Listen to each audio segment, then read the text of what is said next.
This poem is by the poet Soame Jenkins from Georgian Times.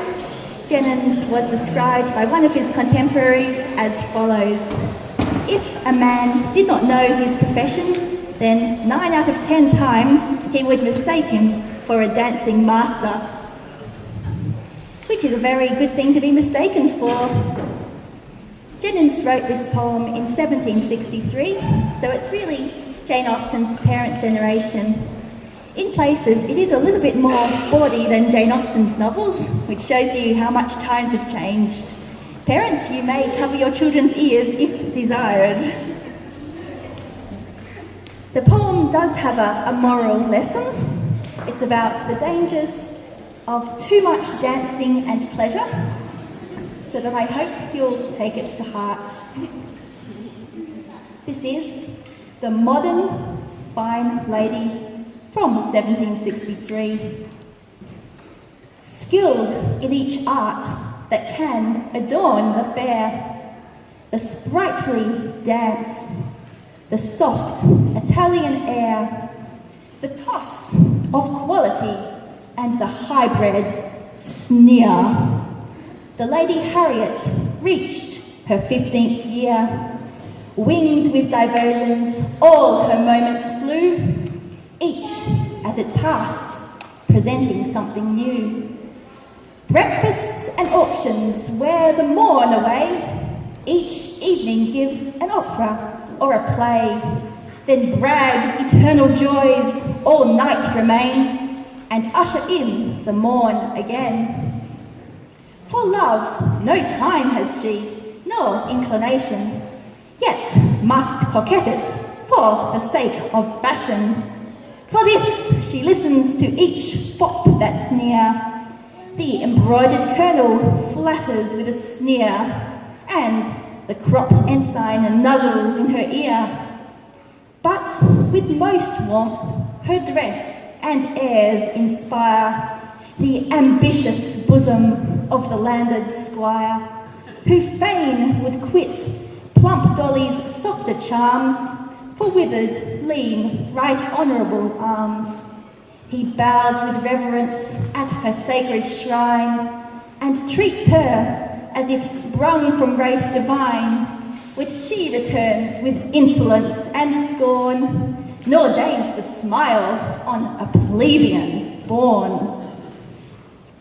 Ere long, by friends, by cards and lovers crossed, her fortune, health and reputation lost. Her money's gone, yet not a tradesman paid. Her fame, and yet she's still damned to be a maid. Her spirits sink, her nerves are so unstrung. She weeps if but a handsome thief is hung. By mercers, lacemen, mantua makers pressed, but most for ready cash, for play distressed.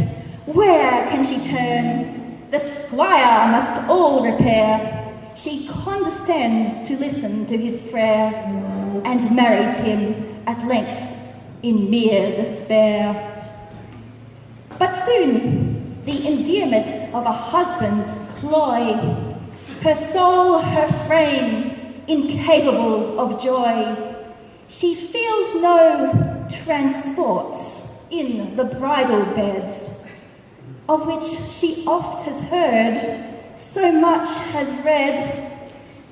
Yet vexed that she should be condemned alone to seek in vain this philosophic stone, to abler tutors she resolves to apply, a prostitute from curiosity. Hence, men of every sort and of every size, impatient for heaven's cordial drop, she tries the fribbling beau, the rough unwieldy clown, the ruddy Templar newly on the town, the gigantic captain of Hibernian make, the brimful parson, the exhausted rake. But still malignant fate her wish denies. Cards yield superior joys To cards she flies. All night, from route to route, her chairmen run. Again she plays, and is again undone. Behold her now, in ruin's frightful jaws.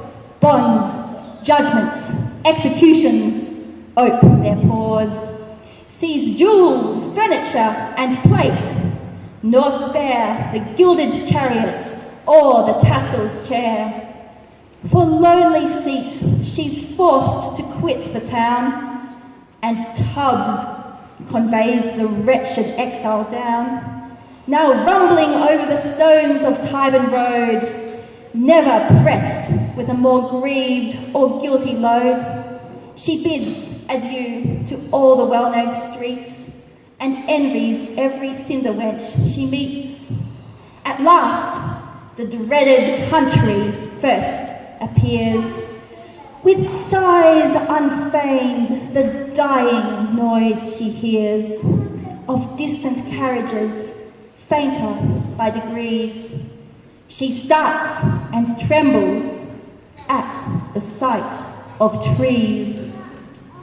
Silent and sullen, like some captive queen, she's drawn along, unwilling to be seen, until at length appears the ruined hall, within grass-green moat and ivied wall, the doleful prison, where forever she, but alas, not her griefs, must buried be.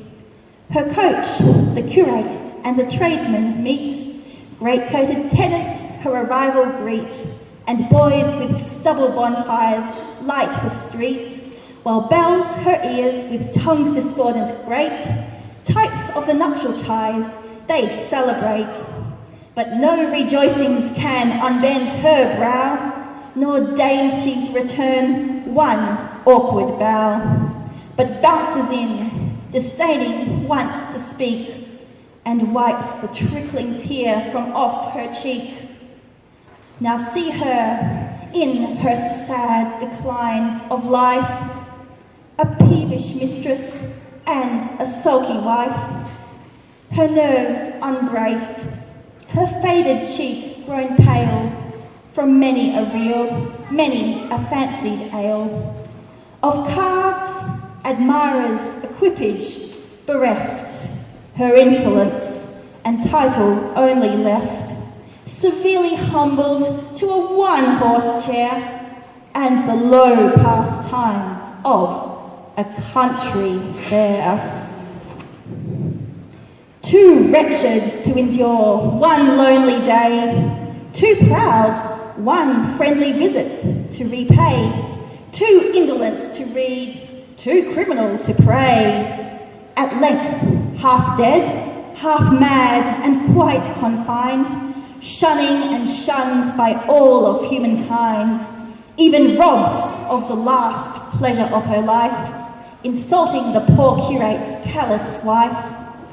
Pride, disappointed pride, now stops her breath, and with true scorpion rage, she stings herself to death.